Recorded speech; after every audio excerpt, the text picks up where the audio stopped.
Hello दोस्तों, नमस्कार, राम नाम, सत श्री अकाल। मैं अभिजीत शर्मा। आज का वीडियो शुरू करते हैं। मैं खुद को मोटिवेशनल स्पीकर समझता हूँ, ऐसा बताता हूँ कि मैं आपका दोस्त, होस्ट और मोटिवेशनल स्पीकर। पर आज के वीडियो में मैं बहुत डीमोटिवेटिंग बात करने वाला हूँ।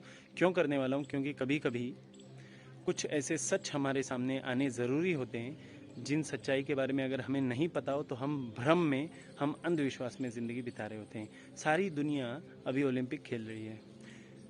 जो ऐड आती है ना, इंडिया गो फॉर गोल्ड, आपने देखा होगा, ऐसे पंचिंग का ऐड आता है, मेरा विक्ट्री पंच। सोच के देखिए, क्या हम गोल्ड लाने के लायक हैं? क्या हम इस लायक हैं कि कहीं पे एज ए कंट्री खड़े हो सके ओलंपिक में? जब से इंडिया आज़ाद हुआ है 15 अगस्त 1947 से, तब से लेके आज तक एज ए नेशन पूरे देश ने मिलके कितने, गोल्ड का बात नहीं कर रहा हूँ, गोल्ड सिल्वर ब्रॉन्ज सारे मेडल मिला के कितने लाए पता है? 28 मेडल सिर्फ। सोच के देखिए, ये चानू दीदी अभी परसों लेके आई सिल्वर मेडल। सलाम है दीदी आपको और आपकी मेहनत को, आपके जज्बे को। आप कहाँ से उठ के कहाँ पहुँच गई। फर्श से अर्श पे पहुँचने की कहानी है चानू दीदी हमारी।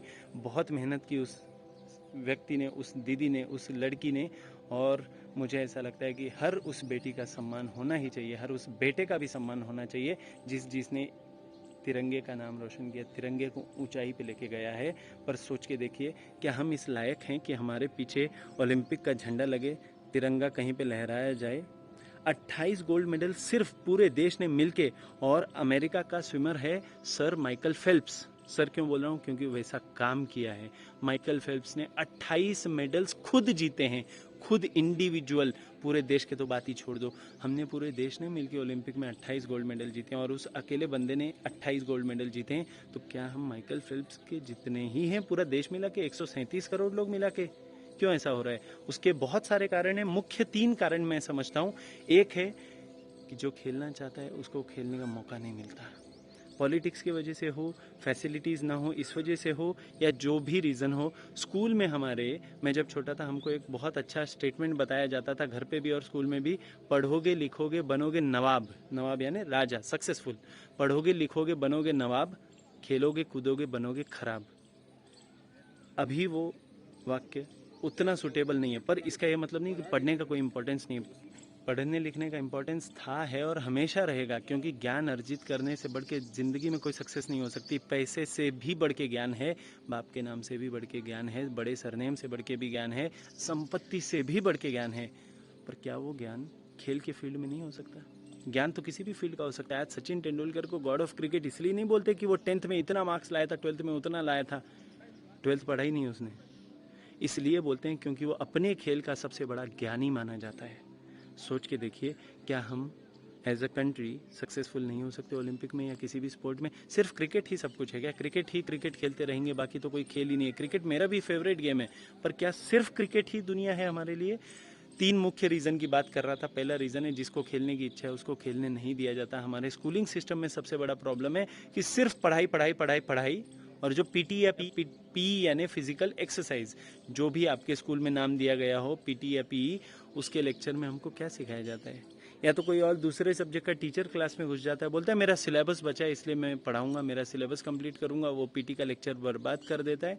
या फिर दूसरी बात क्या होती है, या हमको बोला जाता है कि ये आपको ऑफ लेक्चर है, क्लासरूम का दरवाज़ा बंद कर दिया जाता है और बोला जाता है इसको एंजॉय करो। क्लास में बैठे बैठे हम आधा घंटा 1 घंटा गप्पे मारते हुए टाइम बर्बाद कर देते हैं, पीटी पीई कुछ करते नहीं है। या फिर ज़्यादा से ज़्यादा तीसरी चीज़ क्या सिखाई जाती है, हमको बोला जाता है जाओ पकड़ा पकड़ी खेलो, लपा छुपी खेलो। कोई स्पोर्ट नहीं सिखाया जाता, मोस्टली बोल रहा हूँ मैं। अभी अभी स्कूल्स में थोड़ा सा स्पोर्ट्स ग्रोथ पे है, थोड़ा सा डेवलपमेंट में है, और अभी सरकार ने भी नेशनल एजुकेशन पॉलिसी लाया, उसमें भी वो फ़ायदा होगा। देखते हैं, देश डेवलप करेगा। तो पहला प्रॉब्लम था, जिसकी खेलने की इच्छा है उसको खेलने नहीं दिया जाता, पॉलिटिक्स के चक्कर में और सिर्फ पढ़ाई के चक्कर में। मैं ये नहीं बोल रहा हूँ कि सिर्फ खेलो, पढ़ाई एटलीस्ट उतना करो कि अगर आप खेल में सक्सेसफुल नहीं हुए तो आपके पास बैकअप होना ज़रूरी है। क्योंकि आज अगर बैकअप नहीं होगा तो कोई नहीं पूछेगा। जेब में पैसा है तो लोग पूछते हैं क्या भाई कैसा है। याद रखना ये बात। और पैसा हमको स्मगलिंग करके नहीं लाना है, मेहनत करके लाना है, पढ़ाई करके लाना है, ज्ञान अर्जित करके लाना है। सेकंड प्रॉब्लम है कि हमारे यहाँ कुछ ऐसे भी बच्चे हैं, कुछ नहीं बहुत सारे, आप जिसका नाम लेना चाहें। अभी जैसे चानू दीदी जो हैं, हमारी हिमा दास दीदी जो हैं, जितनी बड़ी बड़ी स्पोर्ट्समैन इंडिया में मेल फीमेल जो भी हुए हैं बच्चे बच्चियाँ, वो सारे 90% से ज़्यादा लोग ऐसे थे जिनके पास खाने को पैसा नहीं था, फिर भी अपनी लाइफ डेंजर में डाल के भूखे रह के रनिंग करते थे, भूखे रह के स्पोर्ट्स खेलते थे और फिर वहाँ पहुँचे। तो ये सेकेंड प्रॉब्लम है, कुपोषण, माल नरिशमेंट। कुछ लोग ऐसे हैं जिनके पास इतना पैसा है कि अनाज के भाव बढ़ जाने से कोई फ़र्क नहीं पड़ता, पेट्रोल के भाव बढ़ जाने से कोई फ़र्क नहीं पड़ता, और पढ़ना भी नहीं चाहिए। मैं तो चाहता हूँ सभी लोग इतने सक्सेसफुल हों, पूरा देश इतना सक्सेसफुल हो कि ये सब छोटी मोटी चीज़ों में हम अटके ना। पर फिर भी मैक्सिमम लोग ऐसे हैं देश में, स्पोर्ट्समैन या जो भी अपने हुनर पे अपने दम पे कुछ करना चाहते हैं, बड़े सरनेम या बड़े पिताजी का नाम लिए बिना, उन लोगों को खाने को पैसा नहीं है। तो सेकंड प्रॉब्लम ये है। और थर्ड प्रॉब्लम है, एग्जाम्पल के साथ बताऊंगा। न्यूजीलैंड में जो खेल पुरस्कार होता है ना, जो भी एथलीट्स या कोई भी स्पोर्ट्समैन किसी चीज़ में बहुत सक्सेसफुल होते हैं तो हर साल के एंड में एक अवार्ड दिया जाता है। हर देश में, मैक्सिमम बड़े बड़े देशों में दिया जाता है। न्यूजीलैंड में सर मुरे हॉलबर्ग के नाम से दिया जाता है, जो खुद एक बहुत बड़े एथलीट थे। अमेरिका में जेसी ओवेंस के नाम से दिया जाता है, जो खुद एक बहुत बड़े एथलीट थे। ऑस्ट्रेलिया में सर डॉन ब्रैडमैन के नाम से अवार्ड दिया जाता है, जो खुद बहुत बड़े क्रिकेटर थे, दुनिया के सबसे सक्सेसफुल क्रिकेटर्स में नहीं फर्स्ट रैंक पे आते हैं, और सचिन तेंदुलकर सेकंड पे माने जाते हैं।